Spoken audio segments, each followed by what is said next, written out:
கத்துக்கிட்டேன். அந்த மாதிரி நீங்களுமே இதோட சேர்த்து நிப்பாட்டாம நெக்ஸ்ட் லெவலுக்கு நீங்க போகணும். நீங்களும் கண்டிப்பா அடுத்தவங்களுக்கு சொல்லிக் கொடுக்குற வரைக்கும் போகணும். எனக்கு அந்த மாதிரிதான் ஸ்டார்டிங்ல சார்ட்ட நான் இங்க படிக்கிறதுக்குலாம் நிறைய ஸ்டேஜ்ல பேசுற படிக்கிற கோர்ஸ்லாம் நான் சார்ட்ட வந்து படிச்சேன். நான் ஏன்னா அவ்வளவு பயந்து சுவாபமா இருந்தாங்க. படிக்க ஒரு ஸ்டூடெண்டா இருந்தாங்க. என்ன ஒரு டீச்சர் ஆகுறதுக்கு சார் ஹெல்ப் பண்ணியிருக்காங்க. அந்த மாதிரி தான் சார்கிட்ட நீங்க வந்துட்டீங்கன்னா உங்களை கோபுர உச்சிக்கு கொண்டு போய் விட்டுருவாங்க. அந்த அளவுக்கு நம்மளுக்கு இந்த சார் ஒரே சொல்லுவாங்க, இந்த ஸ்டேஜ் ரொம்ப ராசியான ஸ்டேஜ்ப்பா. அது யார் லைஃபுக்கு உண்மை இல்லை, என் லைஃபுக்கு ரொம்ப உண்மையாயிருச்சு.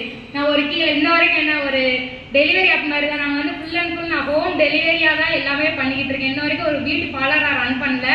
எல்லாமே ஒருத்தவங்களோட ஹோம் சர்வீஸ் அவங்களோட ஹோமுக்கு போய் தான் பண்ணிட்டு இருக்கேன். ஒரு சின்ன ஃபேஷியலோ த்ரெட்டிங்கோ அந்த மாதிரி பண்றோம்னா கூட அவங்களோட வீட்டுக்கு போய் நான் பண்ணி கொடுத்துருக்கேன். நான் சொன்ன மாதிரி நம்மளோட கிரியேட்டிவிட்டி தான் எல்லாமே.